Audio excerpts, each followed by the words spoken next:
This is the TTArtisan's 56mm f1.8, and if you are a Sony APS-C or crop sensor shooter, you might want to consider this lens. Let's talk about it. So the first reason why you should consider this lens right here is because of its focal length. One of the most popular focal lengths to shoot portraits with, or the most flattering focal length for portraits, is an 85mm focal length. So if you consider the Sony APS-C cameras having a 1.5 times crop, and you multiply that with the focal length that is 56mm, you get 84.5mm, which is spot on to use this as a portrait lens. For the longest time, I have been using this lens right here, which is the Sony 15mm f1.8. It worked for the longest time, but then there was always something missing with it because it's not exactly 85mm if you consider the focal length crop factor. So whenever I would use it with my older A6400 at that time, or right now my A6700, it would be a very weird focal length. It would end up being only around 75mm, so 50 times 1.5 is 75, and 56 times 1.5 is 84.5. So this gets me closer to the 85mm focal length, which is what I need if I want to make somebody look more handsome or more beautiful. So with that factor alone, you should already know how important this lens is for any shooter, because if you want to shoot portraits, 56mm is the closest thing to getting an 85mm on the crop sensor format. So the second reason that you should consider buying this 56mm f1.8 is just the build quality. So I was actually very surprised as to the build quality of this TTArtisan's 56mm f1.8, because whenever we talk about lenses from China, which is what this is from China, right? I think about plasticky, poor built lenses, but this lens is clearly not that case anymore. Like, everything about this lens right here is metal. Even the hood itself, this hood right here, is metal too. And if you look at this lens, it doesn't look cheap at all. Like, just look at it, right? Even the rear lens cap is not just a lens cap, but it also has a USB-C port right here. I don't know if you can see it. So this is what they came up with.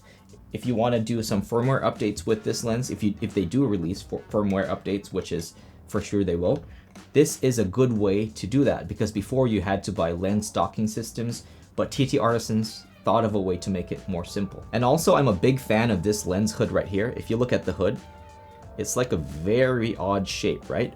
Which is, I like. It makes it look more expensive, because we're all used to using lens hoods like this, right? Just the classic cup-shaped lens hood. And yeah, this is side by side with the 50mm Sony, and I really dig the new design of the TTArtisan's 56 1.8. So the design of this lens is not only good looking, but it's also simple. Sometimes whenever you buy G Master lenses like this Sony 35mm f1.4, and you don't really want to use the aperture ring or this extra button over here or the autofocus and manual focus switch, it is nice to just keep it simple sometimes, which is what this lens offers. All it has is just a focus ring, and that's it. So I'm a big fan of the simplicity of this lens right here. So the third reason to look for whenever you are purchasing a lens, or not just this lens, any lens out there, is sharpness, contrast, and saturation, all those things. This thing doesn't disappoint. So I've basically been using this for the past 2 weeks, and every time I came home and I would look at the photos, I'm really surprised that a lens of this price point performs the way it is. And I love the way photos come out. I love the autofocus on this thing, which is what I'm going to be talking about later. I love the sharpness that comes out. I love the way it handles highlights and shadows. And I'm also a big fan of the way this lens handles contrast, because I've reviewed some cheaper lenses before, and usually when it comes to contrast, that's where I start getting disappointed. It starts looking like I'm using a black mist filter on the lens, but with this lens, I'm really surprised. It gets to keep the colors really intact. It doesn't get all mushed up whenever you're shooting in a high dynamic range scene. So yeah, you be the judge. You look at the photos that I've been showing, the videos, you can judge it.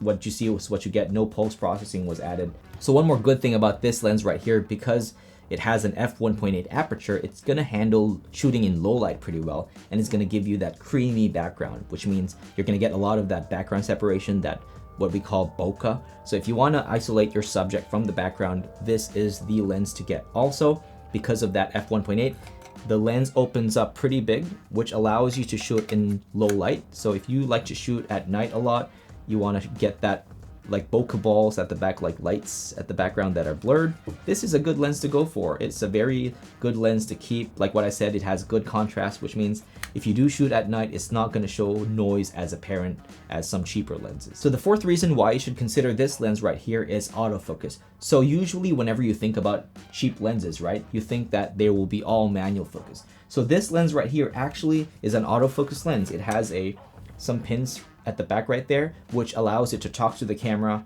which allows you to control aperture, your focus with this lens. Unlike other TTArtisan's lenses like years ago, they only had manual focus lenses. But this time, I'm happy to report that this lens right here has autofocus, which is, I tried multiple times to go from a very far away subject to a subject that's pretty close.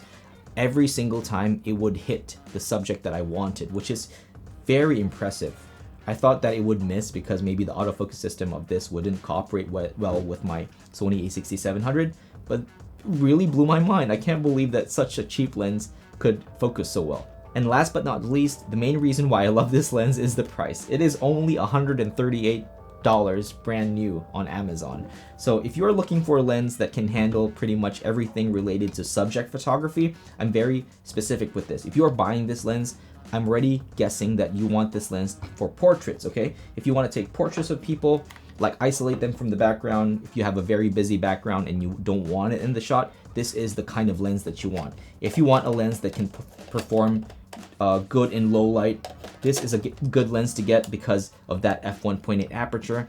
If you want a lens that can blur the background, like what I said, I keep repeating myself, this is the lens to get. Because if you don't have the budget for this lens right here, which is the 51.8, which is $250 US, the next best thing is this thing right here because it's closest to what I mentioned earlier, to the 85mm most flattering focal length for taking portraits.